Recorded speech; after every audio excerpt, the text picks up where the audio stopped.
गोविंद की जय।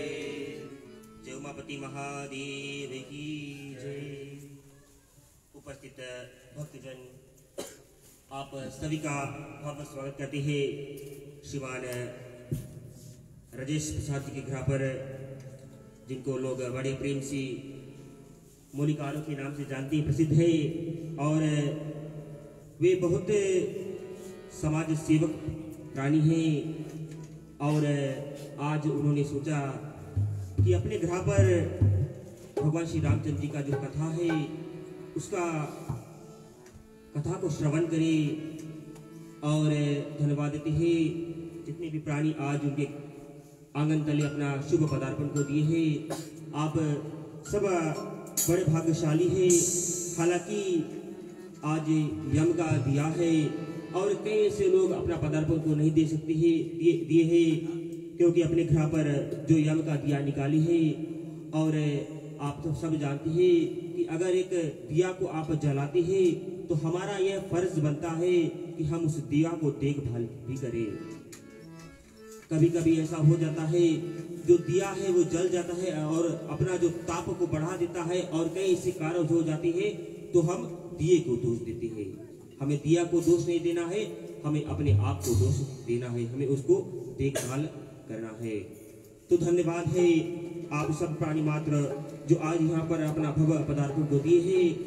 और आज हनुमान जयंती भी है और इस उपलक्ष्य में मैं सुर साधना परिवार की ओर से आप सभी का भव्य स्वागत करता हूँ। तो ज्यादा न कहते हुए चले आज की कथा को हम श्री गणेश करते हैं। चले सभी प्राणी अपने अपने हाथ को जोड़ लें और हम श्री रामायण माता की कथा को श्री गणेश करें।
चले हम सभी कोई साथ में होकर और गुरु वंदना को करेंगे। बंदवे गुरु पदे पदवे परागा सुरति सुहास सरस अनुरागा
चले हम सब कोई साथ में होकर और श्री रामायण माता जी की स्मृति को करते हैं। जय सुमिरत सीधा हो गाने नायक कारिवारे वदना जय सुमिरत सीधा हो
चलिए भक्तजन, आप सब अपने अपने स्थान पर खड़ी हो जाए और चलिए हम सब मिलकर जो आरती है उसको हम करते हैं।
कर्पूरगारं करुणावतारं संसारसारं भुजगेन्द्रहारं सदा वसन्तं हृदयारविन्दे भवं भवानी सहितं नमामि भवं भवानी सहितं नमामि भवं भवानी सहितं नमामि।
भक्तजन आप अपने अपने स्थान पर बैठ सकते हैं और आरती का जो थाली है आप तक पहुंच जाएगा और इन बीच चले हम जो वंदना है उसको हम करते हैं।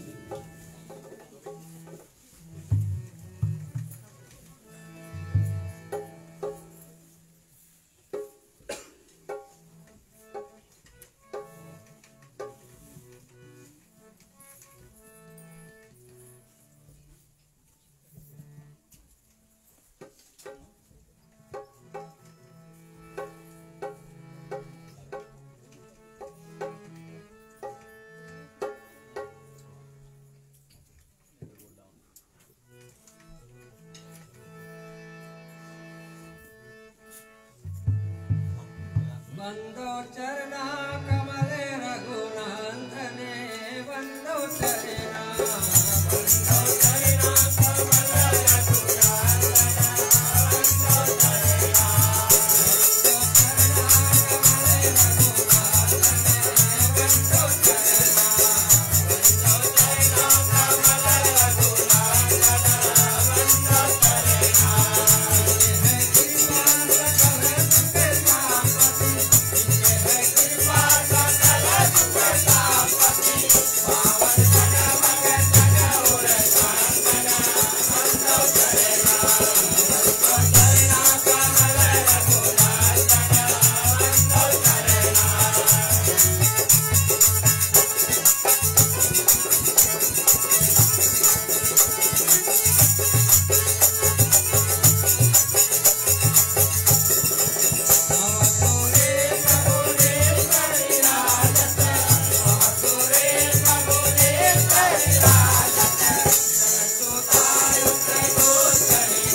चलिए हम यजमान से आग्रह करते ही कि वो हवन की जो तैयारी है उसको कर ले और सब साथ मिलकर जो हवन है उसको हम करेंगे।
हरि ओम अग्निप्रचंडाय नमः स्वाहा।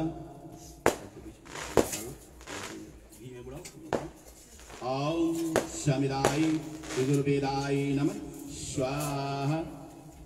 ओम शमिदाय ऋग्वेदाय नमः स्वाहा। ओम शमिदाय सामवेदाय नमः स्वाहा।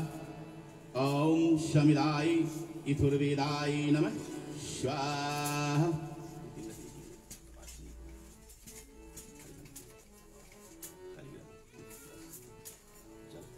ओम गंगे शिव गोदावरी नर्मदा जलासंद कावेरी आचमनी हरि ओम आचमनी।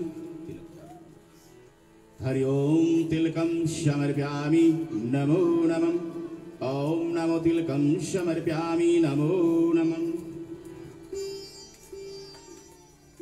ओम नमो नमः पुष्पं समर्पयामि नमो नमः। नमो श्री पुष्पं समर्पयामि नमो नमः। ओम नमो पुष्पं समर्पयामि नमो नमः।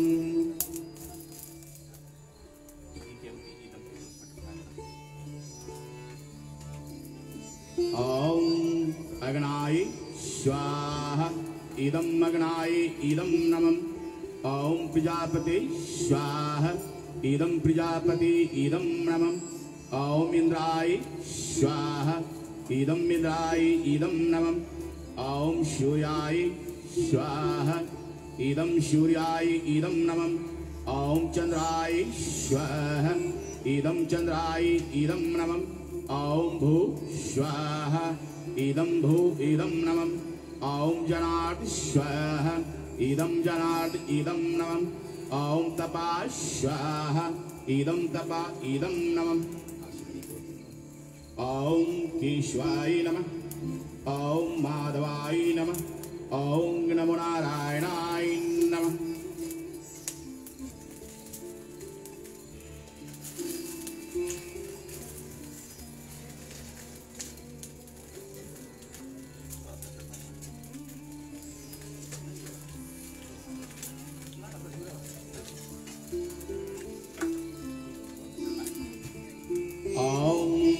गंगं गणपतये नमः स्वाहा।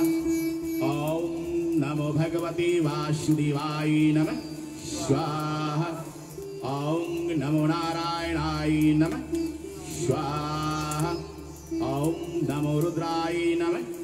स्वाहा ॐ नमो शिवाय नमः स्वाहा ॐ नमो दशरथनंदनाय नमः स्वाहा ॐ नमो मारुतिनंदनाय नमः स्वाहा ॐ नमो हनुमन्ताय नमः स्वाहा ॐ नमो पंचमुखी हनुमन्ताय नमः स्वाहा ॐ नमो जयंत्री मंगला काली भद्रकाली कपालिनी दुर्गे क्षमा शिवधात्र्याय नमः स्वाहा ॐ नमो सीते माताय नमः स्वाहा ॐ नमो राधे माताय नमः स्वाहा ॐ नमो लक्ष्मी माताय नमः स्वाहा ॐ नमो भगवती लक्ष्मी माताय नमः स्वाहा ॐ नमो सरस्वती माताय नमः स्वाहा गायत्री का जाप करें 3 बार। ॐ भूर्भुवः स्वः तत्सवितुर्वरेण्यं भर्गो देवस्य धीमहि धियो यो न प्रचोदयात् स्वाहा इदं गायत्री इदं नमः ॐ भूर्भुवः स्वः तत्सवितुर्वरेण्यं भर्गो देवस्य धीमहि धियो यो न प्रचोदयात् स्वाहा इदं गायत्री इदं नमः ॐ भूर्भुवः स्वः तत्सवितुर्वरेण्यं भर्गो देवस्य धीमहि धियो यो न प्रचोदयात् स्वाहा इदं गायत्री इदं नमः ॐ मंगल हेतु मंगलदायिनिष्टदेवाय नमः स्वाहा ॐ कुलदेवाय नमः स्वाहा ॐ रुद्राय नमः स्वाहा ॐ नमो पितृदेवाय नमः स्वाहा ॐ नमो सूर्याय स्वाहा ॐ नमो चंद्राय स्वाहा ॐ नमो भू स्वाहा ॐ नमो जनार्दन स्वाहा ॐ नमो तपा स्वाहा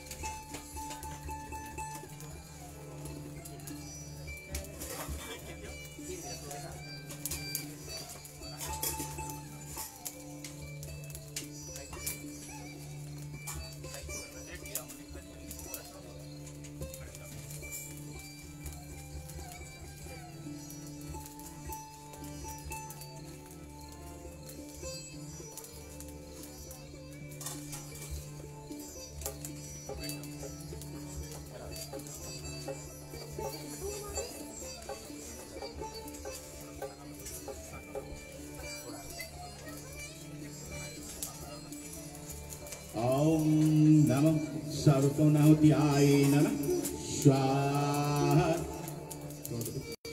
3 बार। ॐ रुद्राय नमः स्वाहा ॐ नमो शिवाय नमः स्वाहा ॐ नमो गंगणपतये नमः स्वाहा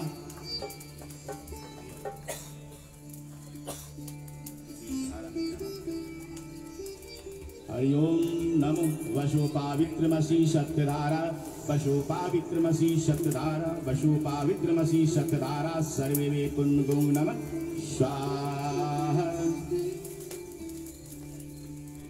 ईश्वाय नमः ॐ माधवाय नमः ॐ नमो नारायणाय नमः। हाथ जोड़ लो, भगवान से विनय करो कि हे भगवान यथाशक्ति यथा भक्ति हमारी आज किया पूजा पूर्ण स्वीकार करो। सेवरी के बैर सुदामा के तांडुल से प्रसन्न होने वाले नाथ मुझ निर्बल आशीन गरीब पर दया करो। हे देव मुझे आपका ही भरोसा है। बोलो यज्ञ भगवान की जय। दम के जल हाथों में लो और शरीर में ऊपर से नीचे का शरीर को लो। मंत्र द्वारा आपको आह्वान करना। ठीक है, तैयार हो? ॐ यस्तोमा शतगमया ॐ तं सोमा ज्योतिर्गमया ॐ नमो मृत्युमा अमृतं गमया। यज्ञ को दंडवत कर लो, आशीर्वाद लो अपनी देवता से। विनय करो कि है कि देवता हम मंत्रहीन हैं, भक्तिहीन है, बुद्धिहीन है, बलहीन है, क्रियाहीन है। जो भी कुछ हमारे में भाव थी अपने कर्तव्य के मुताबिक से हमने हब को आप में समर्पित किया है। इसके पुण्य प्रताप को आप प्राप्त करके हमारे जीवन को कल्याण सुलभ तथा मंगलमय बनाइए।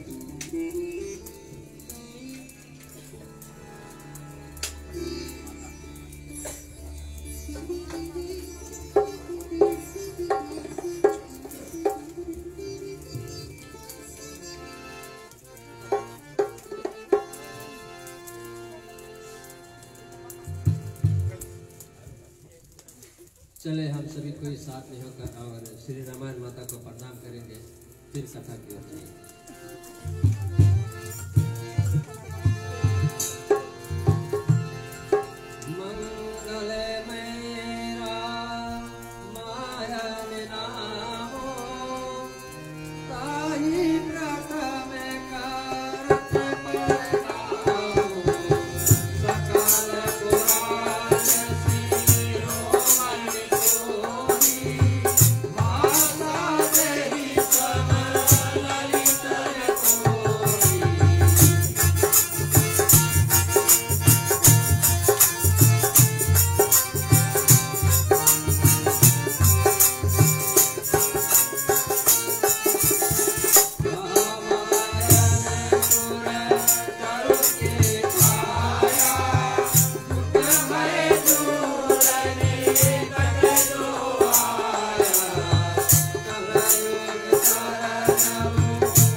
उपस्थित भक्तजन पुनः एक बार फिर आप सभी का भव्य स्वागत करती है, जबकि आप अपने बहुमूल्य समय निकालकर और श्रीमान राजेश प्रसाद जी के जो निमंत्रण को स्वीकार करते हुए उसके आंगन तले अपना पदार्पण को दिए हैं और कथा को रसपान करने के लिए आए हैं। जैसे कहते हैं कि हरि अनंत हरि कथा अनंता, जैसे हमारे भगवान अनंत है उसी प्रकार उसकी जो कथा है अनंत है। और इस कथा से हम एक सुंदर सी जो छोटी सी कथा है, सुंदर कांड की कथा है, उसको हम लेकर आए हैं प्रिय भक्तगण। और कथा उस जगह से है जब महावीर जी माता जानकी की खोज में लंकापुरी को जाते हैं और जाते हैं जो समुद्र है उसको लांग कर अपना जो कपि रूप धरकर उस लंका को लांग कर और लंका में पहुंच जाते हैं। और पहला दर्शन उसे कौन मिलता है? जो लंकिनी होती है। और गोसाई तुलसीदास जी कहते हैं कि जो लंकिनी है उन्होंने भगवान जो महावीर जी को देख लिया और महावीर जी क्या करते हैं? अति लघु रूप धरते लेते हैं, यानी कि मशक के समान। प्रिय भक्तजन, कई लोग सोचते हैं कि महावीर जी ने मच्छर का रूप बनाया, बल्कि मच्छर का रूप नहीं बनाया। अगर मच्छर का रूप बना लेते तो जो अंगूठी भगवान श्री रामचंद्र जी ने दिए हुए कहाँ रखते? तो कहने का तात्पर्य ये है कि जो मशक समान है, जितनी छोटा मच्छर होता है उतनी लघु रूप को महावीर जी बना लेते हैं और तब जब लंका में घुसते हैं कई लोग प्रश्न करते हैं कि 100 योजन की लंका, 100 योजन के समुद्र और 100 योजन के कुंभकर्ण कैसे ये सब सामान्य है। तो भक्तजन, जब हनुमान जी लंका को जा रहे थे तो समुद्र को जब लांघा था तो अति कपि रूप में धर के लांघा था। अपना जो विकराल रूप है उसको धरकर जो लंका को, जो समुद्र को लांघा था। और जब लंका में घुसे थे तो अति लघु रूप जैसे मच्छर की समान है, उस रूप का धारण करके और जो लंका है उसको नापे थे। तो प्रिय भक्तगण, कथा बहुत सुंदर है। और जब फिर क्या होता है, लंकिनी को जब एक मुष्टिक प्रहार करते हैं, लंकिनी ने देखा कि हे प्राणी, आप क्यों लंका में चोर की तरह घुसे जा रहे हो। तो हनुमान जी क्या करते हैं, मुष्टिक का प्रहार करते, यानी एक घुसा मारते हैं। और मारने का प्रभाव यह है कि हनुमान जी कहते हैं कि मुझे आप चोर कह रहे थे, आपके घर में तो खुद चोर बैठा है जो माता जानकी को चोरी के साथ में लेकर आए हैं। और ये सब बात करके और फिर लंकनी जान जाती है कि अब लंका का जो विध्वंस है वो बस निकट आ रहा है, क्योंकि वे राक्षसों से अब छुटकारा उसे मिलने वाला है। माता जानकी के प्रभाव से, माता जानकी से जब हनुमान जी मिलेंगे और फिर हनुमान जी लौटकर भगवान श्री रामचंद्र जी के पास जाएंगे और राम जी लंका पर आएंगे, तभी मेरा जो कार्य है वो सिद्ध हो जाएगा, ये लंकिनी विचारती है। और आगे लंकिनी कहती है, प्रविश्य कर कीजिए सब राखा, कीजिए सब काजा। अब कहती है कि अब हे पुत्र, अब आप लंका में जाओ और भगवान का नाम लेकर सब काज तुम कर डालो, जो काज तुमने करने के लिए यहाँ आए हो। विभीषण का जो प्रतिज्ञा है, विभीषण का प्रतिज्ञा है कि माता जानकी का खबर लाओ और भगवान श्री रामचंद्र जी का जो कथा है, जो कथन है, उसे विभीषण तक पहुंचाना है। और जो विरह रूपी जानकी जी है, अशोक वाटिका में है, उसका जो विरह है, दुख है, उसको दूर करना है। तो प्रिय भक्तगण, बहुत सुंदर कथा है और सुंदर कांड की कथा है। अगर हम इसे कहे तो कई रात बीत जाएंगे, सुंदर कांड की कथा खत्म नहीं होगी। तो हम कथा उस जगह से लेकर आए हैं जब महावीर जी और महावीर जी और विभीषण का जो मिलन होता है, एक भक्त दूसरे भक्त से मिलते हैं। चले आगे हम कथा को इतिहास से लेकर चलते हैं। लंका निश्चल। आज का दिन है शनिवार और आज का दिन है बड़ा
महावीर जी जब जाते हैं तो एक सुंदर जो मंदिर है उसको देखते हैं और वहाँ पर क्या अनेक सुंदर सुंदर जो तुलसी के वृक्ष है उसको देख पाते हैं और मन अति प्रसन्न हो जाता है।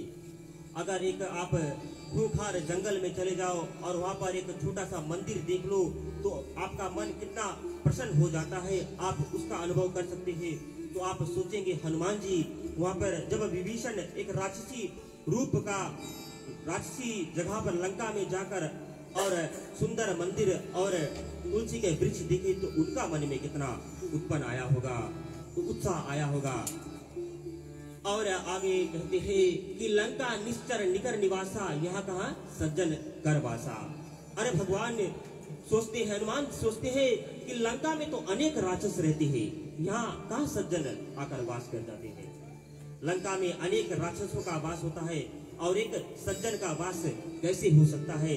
हनुमान जी सोचते हैं कहीं मैं स्वप्न तो नहीं देख रहा हूँ, कहीं मुझसे कोई छल तो नहीं किया जाता है। उसी समय विभीषण जाग जाते हैं। विभीषण ने राम नाम स्मरण किया, महावीर जी ने उसे सज्जन जान हृदय में बड़े प्रसन्न हुए। इससे मैं निश्चय पहचान करूंगा क्योंकि महात्माओं के कार्य में हानि नहीं हो सकती। हनुमान जी सोचते विचारते हैं, जब विभीषण को जागते देखा है तो हनुमान जी विचार किए कि ये कोई राक्षस नहीं, ये कोई सज्जन व्यक्ति है और इससे मुझसे मिलना जरूर है और भगवान के भक्त से मिलने में कोई हानि नहीं है। चले आगे इतिहास को देखते हैं।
कहती है कि विप्र रूप धरे वचन सुनाए, यानी कि हनुमान जी विप्र का रूप धर लेते हैं, यानी एक ब्राह्मण का रूप धर लेते हैं।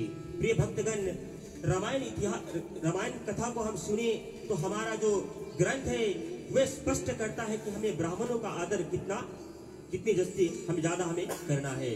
हनुमान जी सदैव आप कथा सुनते हैं, हनुमान जी विप्र का रूप धर लेते हैं।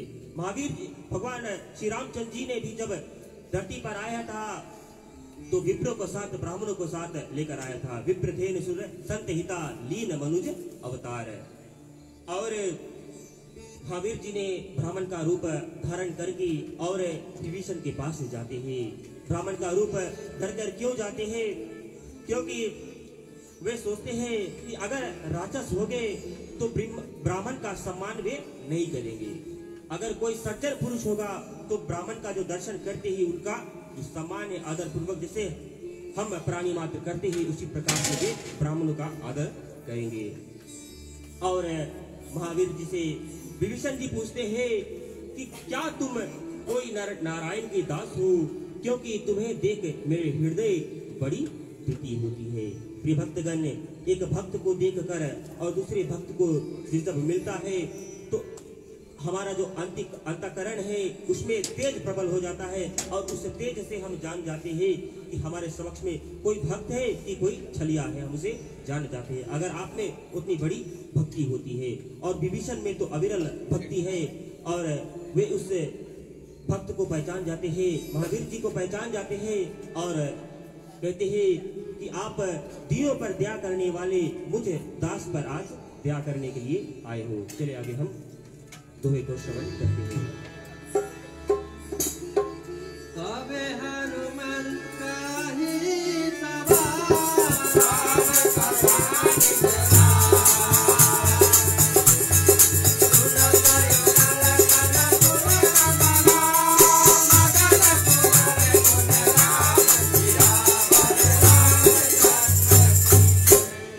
प्रेम से बोलेंगे श्यावर रामचंद्र की जय। और फिर क्या होता है, महावीर जी जो राम कथा है उसको श्रवण कराते हैं और अपना नाम को बतलाते हैं और मन पुलकित हो गया। रघुनाथ जी के गुणग्राम सुमिरन कर मगन हुए और बोलते हैं, क्या बोलते हैं? देखो प्रिय भक्तगण, हनुमान जी भी दुश्मन के घर पर भी जाकर सत्संग किया करते हैं। तो हम प्राणी मात्र हम कहीं पर भी जाए हमें सत्संग करना जरूरी है। देखो लंका में जाकर और महावीर जी अपना जो सत्संग है, कथा है, प्रचार उसको कर दिया है और हम प्राणी मात्र को भी ऐसे ही करना है। कहीं पर भी जाए, कभी कभी लोग कहते हैं कि साफ सुथरा नहीं है, हम जहाँ पर भी जाते हैं हमें भक्ति को करना है और हमें भगवान का नाम सदैव जपना है, क्योंकि कलयुग में बस केवल भगवान को जो नाम है उसी को हम जप कर और तरन तार हो सकते हैं। चले आगे इतिहास को देखिए।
महावीर जी से कहते हैं कि हे पवन पुत्र, अब सुनो, हमारा रहन इस प्रकार से है जैसे एक दांतों के बीच में जीभ रहती है, उसी प्रकार मैं इस लंका में रहता हूँ। कभी मुझे दीन अनाथ जानकर रघुनाथ जी कृपा करेंगे। जैसे जीभ कोमल होती है और दांत कठोर होती है, हम प्राणी मात्र कितनों कठोर बन जाए और जो कोमल व्यक्ति है, जो कोमल बात करने वाला व्यक्ति है, वे प्राणी जग को जीत सकता है। और जो कठोर व्यक्ति है, वे उसका जो अंत परिणाम है आप सब जान सकते हैं। और विभीषण कहता है, मैं उसी प्रकार एक जीव की तरह इस लंका में रहता हूँ। प्रिय भक्तगण है, एक समय की बात है जब रावण घूम रहा था, लंका में घूम रहा था और जाकर देखता है का विभीषण का घर को देखता है और विभीषण के घर में सब जगह पर राम लिखा हुआ है, रा और मां शब्द लिखा हुआ है। तो विभीषण आता है, रावण आता है, विभीषण से कहता है कि तुम राम क्यों लिखे हो, मेरा शत्रु का नाम क्यों लिखे हो। तो विभीषण थोड़ा पॉलिटिकल वे अपना दिखाता है, कहता है कि रा और माँ, रा से रावण और माँ से मंदोदरी। तो आप देखो विभीषण लंका में भी होकर कितने ढंग से जो भगवान श्री रामचंद्र जी का नाम है उसको लेते हैं। कहते हैं कि हमारा तामसी शरीर है, साधन रहित है, चरण कमलों में प्रीति नहीं है, इससे संदेह था, परंतु हे महावीर जी अब मुझे भरोसा हुआ, नारायण की कृपा के बिना सत्य नहीं मिलते। भगवान की जब तक भगवान की कृपा नहीं होगी तब तक हमें सत्य नहीं मिलेगा। और भगवान की कृपा हम पर जब हम प्राणी मात्र पर रहती है तो हम क्या से क्या कर सकते हैं। चले आगे इतिहास को देखते हैं।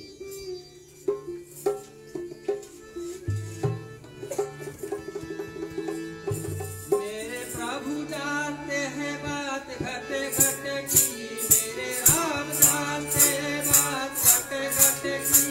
बजाएगा बजाएगा तुम्हारे हनुमान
कहते हैं कि जो रघुनाथ जी अनुग्रह किया तो तुमने मुझे हट से पुकार कर दर्शन दिया। महावीर जी बोले, सुनो विभीषण, प्रभु की रति की है, सदा सेवक पर प्रीति है। भगवान जी का जो यही कथन है कि जो सेवक उसका वंदना करे, उसका पूजा करे और जो सेवा करे, भगवान उस पर सदैव प्रीति करते हैं।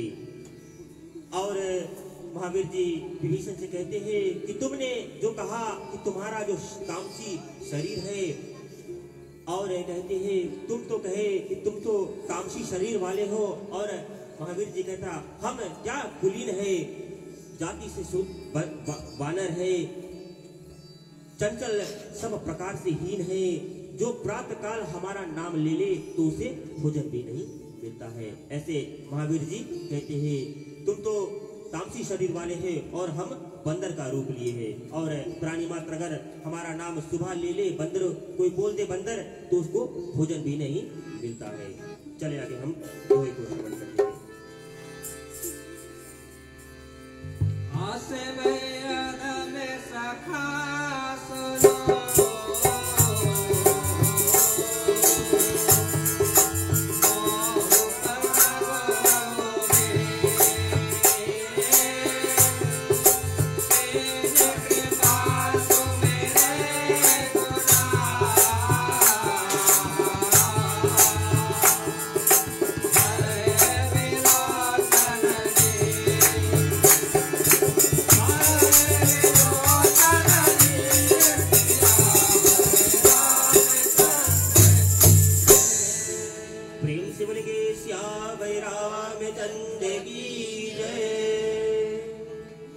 और महावीर जी कहते हैं, हे सखा, सखा कहने का भाव यह होता है कि जो महावीर जी है विभीषण को एक सखा मान लेते, जिसे अपना मित्र मान लेते हैं और कहते हैं कि मैं ऐसा नीच हूँ तो भी मेरे ऊपर रघुनाथ जी कृपा किए है।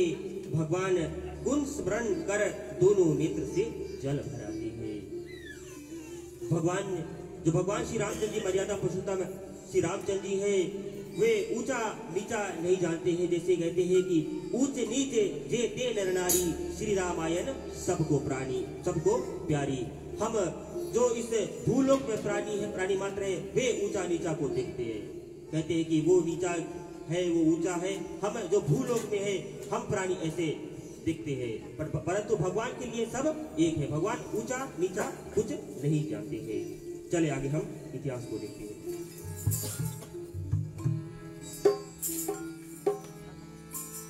जानत हूँ अस स्वामी विचारा है संतों की वाणी,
स्वामी को विसार कर इधर उधर भटकते फिरते हैं, वे क्यों ना दुखी होंगे। इस प्रकार रघुनाथ जी गुण समूह कहते सुनते वा विश्राम पाया, जो आनी रिश्ते अठातु कहने में ना आवेंगे।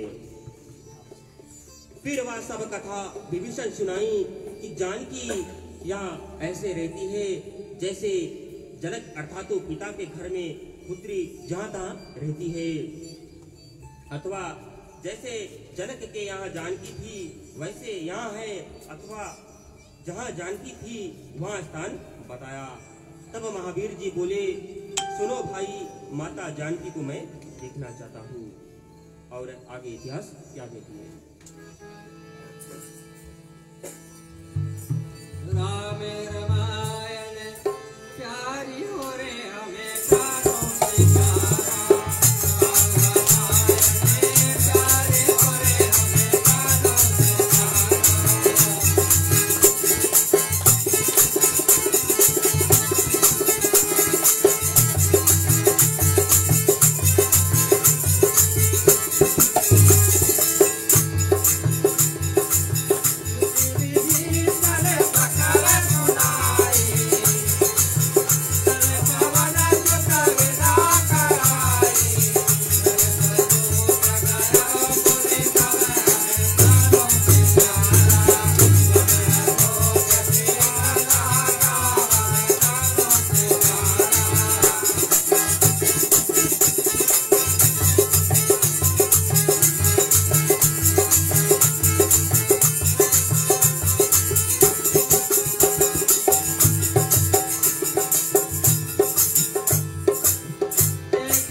आगे इतिहास कहती है कि तब विभीषण सब युक्ति सुनाई तो महावीर जी विदा होकर चले।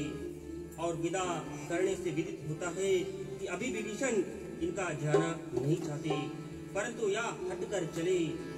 फिर वही रूप धर के जो लंका में प्रवेश कर समय धरा था, हनुमान जी वहां गए जहां अशोक वाटिका में जानकी रहती है।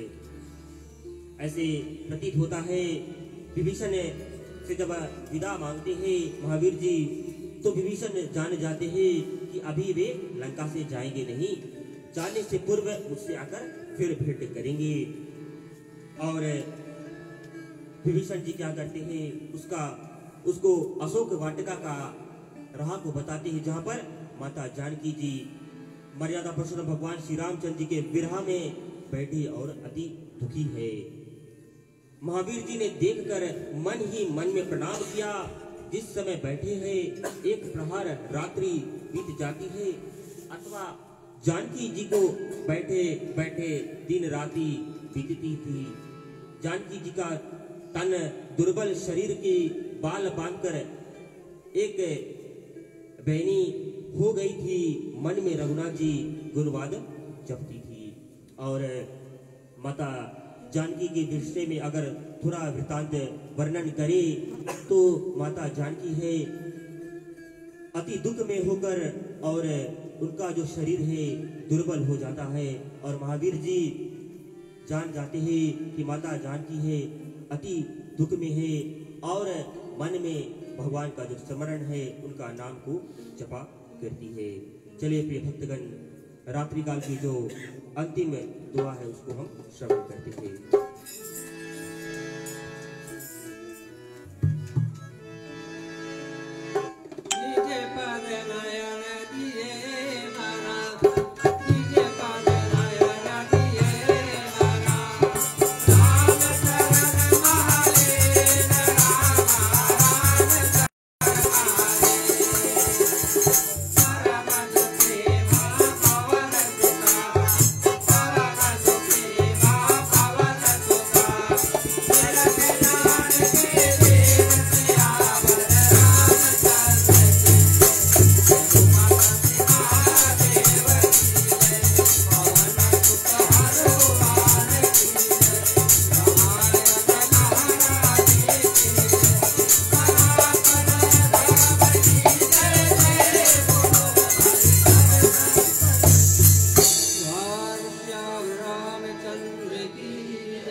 प्रेम से बनेंगे श्याम रामचंद्र की जय। प्रिय भक्तगण, अंतिम दोहे में कहते हैं कि नेत्रों को अपने चरणों की ओर दिए, मन राम जी के चरणों में लीन किए बैठी थी। भाव यह है कि वियोग संयोग करने वाला जो चरण है, वे चरण जहां जाए वहां या आवे। जनक जानकी जी को इस प्रकार दीन देख महावीर जी परम दुखी होते हैं। ऐसे जो महावीर जी है पेड़ के ऊपर चढ़कर और देखते हैं कि जो माता जानकी जी है वे अति दुखी है। और एक जो महापुरुष का यही कर्तव्य बनता है कि दुख जो दूसरा को दुख में देखकर दुखी हो जाना और दूसरा का सुख को देखकर सुखी हो जाता, ये महापुरुष का एक लक्ष्य है। हम प्राणी मात्र तो यहाँ पर उल्टा हो जाता, वाइस वैसा हो जाता है। जो प्राणी मात्र दुखी है उसको देखकर सुख हो जाते हैं और जो प्राणी मात्र सुखी है उसको देखकर हमें और दुख हो जाता है कि ये कितना ज्यादा बढ़ रहा है। परंतु महापुरुष का लक्षण यही है कि अगर कोई प्राणी दुखी है तो उसके साथ में हम दुख हो जाए और अगर वे सुख है तो उसके साथ में हम सुखी हो जाए। तो प्रिय भक्तगण, आज की कथा को हम यहीं पर विराम करते हैं। बहुत सुंदर सी एक छोटी सी कथा, सुंदर कांड की कथा हम लेकर आए थे। आशा है आप सब इस कथा को जरूर सुने होंगे और इस जो कथा है अमृत वाणी कथा है आपको कानों तक पहुंची है और आपको कानों को भी अमृत कर देने वाली कथा है। अगर कहने और बोलने में कुछ कमियां त्रुटियां हुई होगी तो आप हमें अपना जानकर क्षमा करेंगे। चलिए हम कथा को हम विराम करते हैं विसर्जन के साथ में। बड़े प्रेम से मिलना सबसे दुनिया में इंसान है, ना जाने किस भेष में बाबा मिल जाए भगवान। अकाल विसर्जन होते हैं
साई बाबा की, सब संतन की, एक बार बोलो विश्व सनातन धर्म की जय।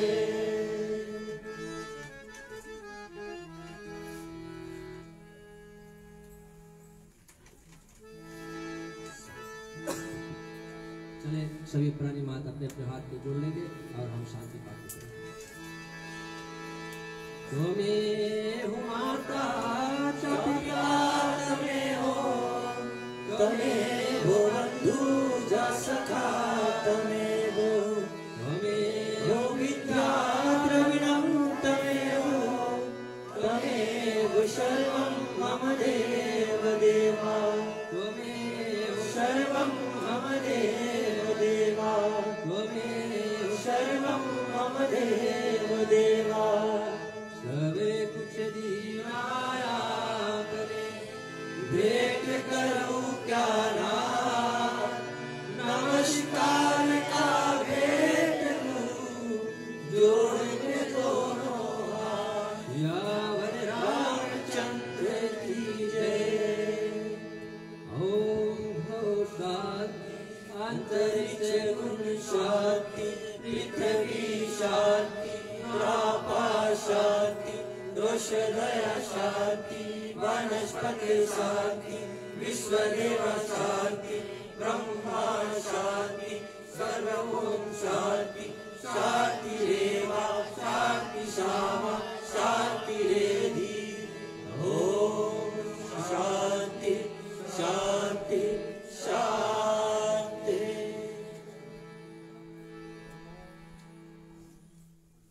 ओम स्वस्ति प्रजभ्यः परिपालयन्ता, न्यायेन मार्गेण मही महिषाः, गोब्राह्मणेभ्यो शुभमस्तु नित्यं, लोकाः समस्ताः सुखिनो भवन्तु, सर्वे भवन्तु सुखिनः, सर्वे सन्तु निरामयाः, सर्वे भद्राणि पश्यन्तु, मा कश्चित् दुःखमाप्नुयात्।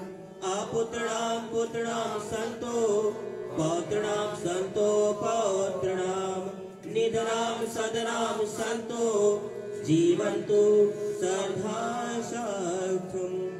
सब कुछ दीनाय आपने, भेंट करो क्या नाथ, नमस्कार का भेंट प्रभु, जोड़ में दोनों हाथ, सियावर रामचंद्र की जय। सभी को अपने हाथ के ऊपर करेंगे। ओम नमः पार्वती पते, हर हर महादेव, जय जय श्री राधे, जय जय श्री राधे, श्री राधे, जय जय श्री राधे, जय श्री राधे, जय जय श्री राधे।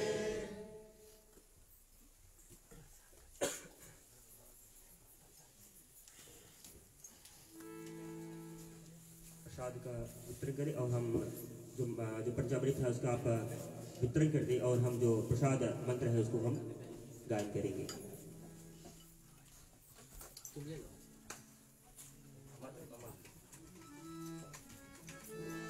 राम कहे सुख उपजे, कृष्ण कहे दुख जाय, महिमा महाप्रसार की, पावस भोग लगाए, श्यावर रामचंद्र की जय।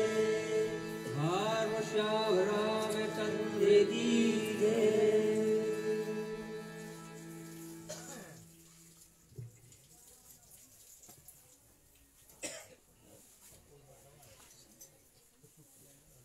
बहुत बहुत धन्यवाद प्रिय भक्तगण, जो आपने अपना समय निकालकर और इस कथा को श्रवण किए हैं।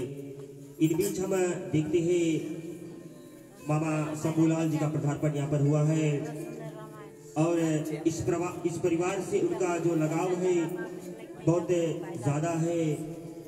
हर समय इनका जब पुकार आता है इस परिवार के साथ में हो जाते हैं और बड़े ज्ञानवान पुरुष है और इस ग्राम के भी बहुत अच्छे और सुंदर प्रचारक है।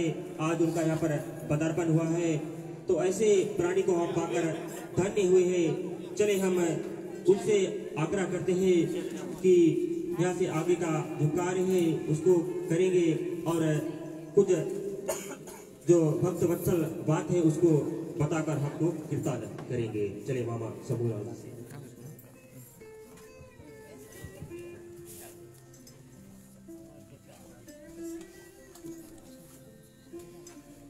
धन्यवाद हमारे प्रचारक जी, आपने बड़ी श्रद्धा और सरल ढंग से हनुमान जी महाराज का जो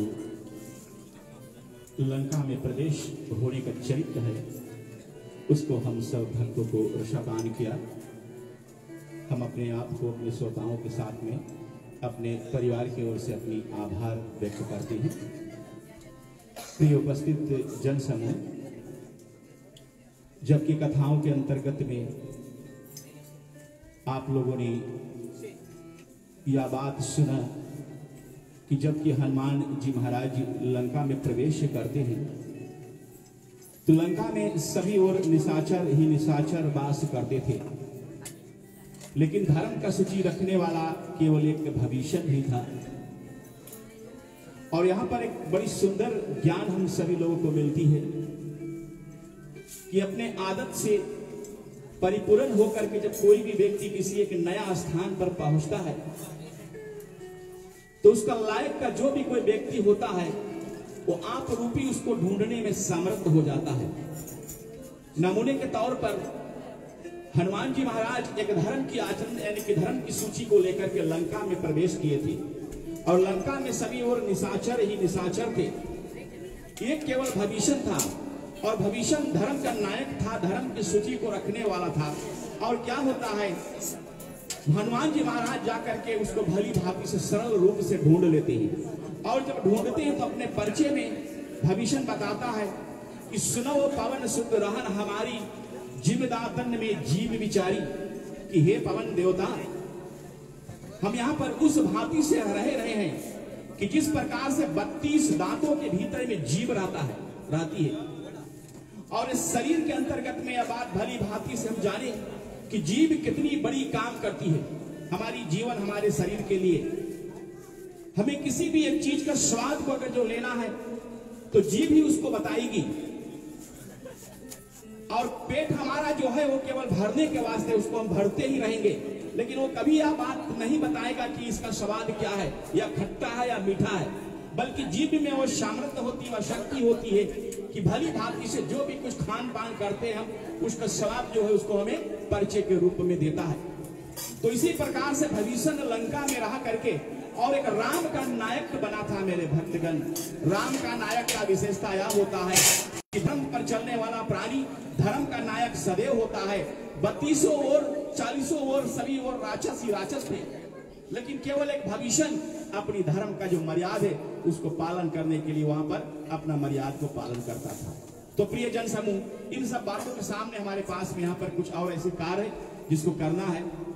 हम देख रहे हैं भैया श्री राजेश जी अपने माता के प्रति कुछ विशेष कर्तव्य को करना चाहते हैं जो हर एक पुत्रों का कर्तव्य बनता है।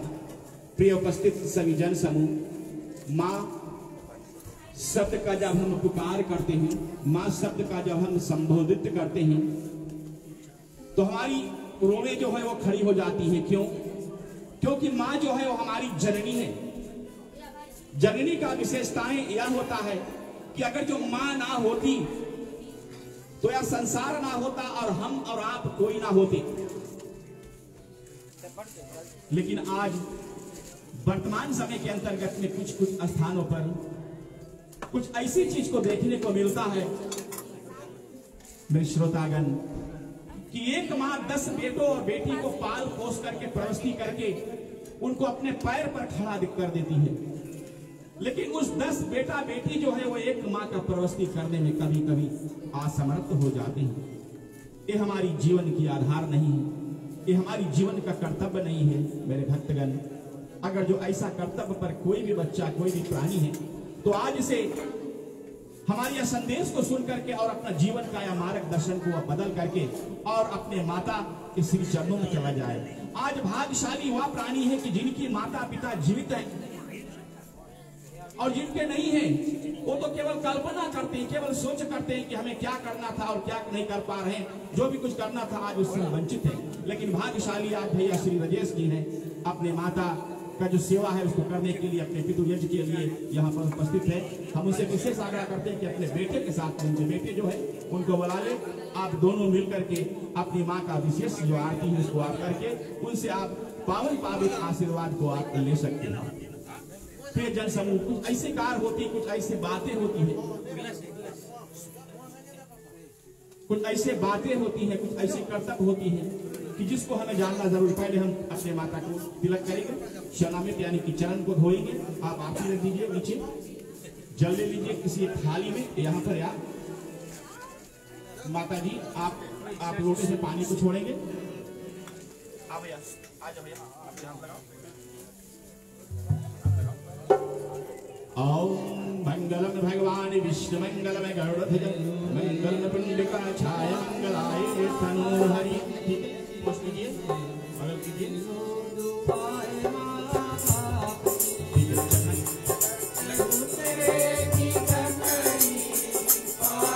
ओम नमो मातृका पुत्र देवतिलकम शरणामि नमो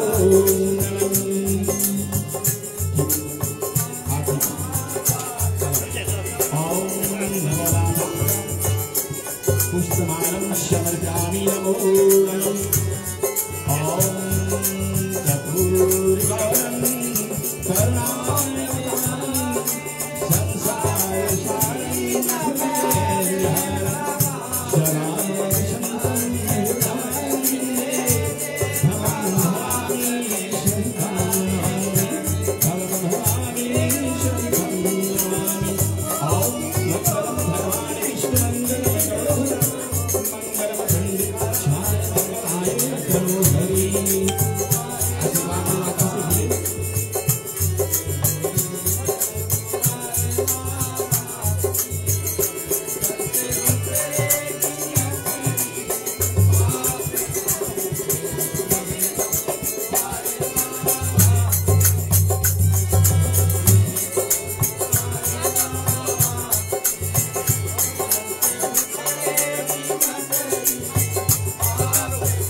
जोरदार तालियों से धन्यवाद दें।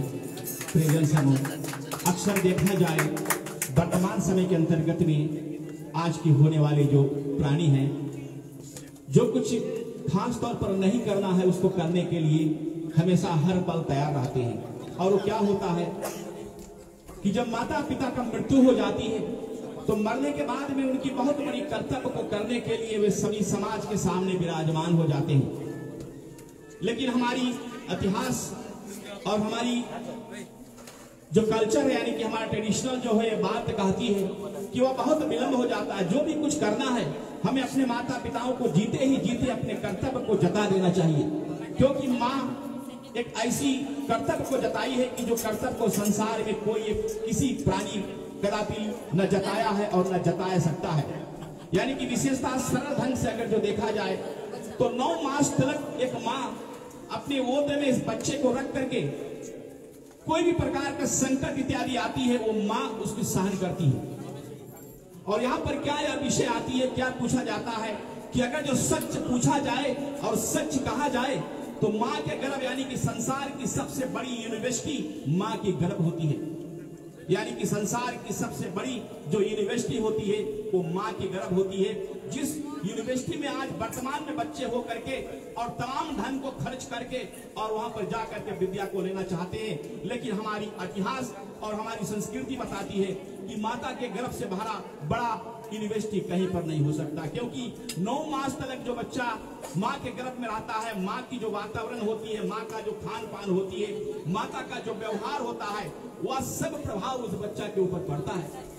और विशेषता क्या होती है कि जब माता उस बच्चा की जन्म को देती है तो अधिकांश स्थानों पर देखने को आता है कि जब बच्चा अपने बल पर होता है तो अपने कर्तव्य पर कभी कभी वंचित हो जाता है। तो आज यहाँ पर जो कार्य हुआ भैया श्री राजेश जी ने अपने बेटे के साथ में किए, ये हमारे समाज के लिए एक शिक्षा की बात है। किसी प्रकार जिसके माता पिता जीवित है भाई, जो भी कुछ करना है जीते जी उनके साथ में कर ले। उनके मुख के कहा हुआ वाणी जो है, आशीर्वाद जो है, उसको भगवान भी नहीं काट सकेगा। हम भगवान का संधि करते हैं, भगवान का अर्चना करते हैं, लेकिन माता पिता का अर्चना करे तो माता पिता का मुख से जो निकला हुआ वाणी है वो भगवान कभी कदापि नहीं काटेंगे। तो प्रिय उपस्थित सभी जन समूह, जहाँ परिवार की ओर से आप सभी समुदाय को अपने हृदय से हम विशेष धन्यवाद देते हैं। और यह स्थानीय मंदिर का जो हमारे बाल कलाकार जो यहाँ पर बड़े सुंदर ढंग से आज की पावित परायण का रसापान किया, इनको हम धन्यवाद देते हैं। और विशेष से यात्रा करते हैं कि जितना आए हुए उपस्थित प्राणी आज यहाँ पर आए हुए हैं, आप सभी लोगों के लिए यहाँ पर भोजन पानी का विशेष बंदोबस्त व्यवस्था किया गया है। आप सब उससे लाभ उठा करके और समय आने की 11 बजे से पहले यहाँ से जाने का प्रयत्न करें, क्योंकि हमारी देश की जो कायदा कानून है इसको हमें निभाना है। और दूसरी बार कल दीपावली है, अगर जो आज हम अपने कानून का उल्लंघन कर देंगे तो शायद हम कल दीपावली मनाने में असमर्थ हो जाएंगे। जो कायदा कानून है वो हमें आकर के हमारे ऊपर सख्त से सख्त कदम लेगी। तो विशेष तौर पर अंत में मैं आप सभी से यही बात और यही कामना करना चाहता हूँ कि सन 2020 की दीपावली आप सभी लोगों के शुभ और मंगलमय हो। धन्यवाद। बहुत बहुत धन्यवाद मामा शंभूलाल जी। चलिए एक बार फिर से हम उनको करताल ध्वनि से धन्यवाद देते हैं।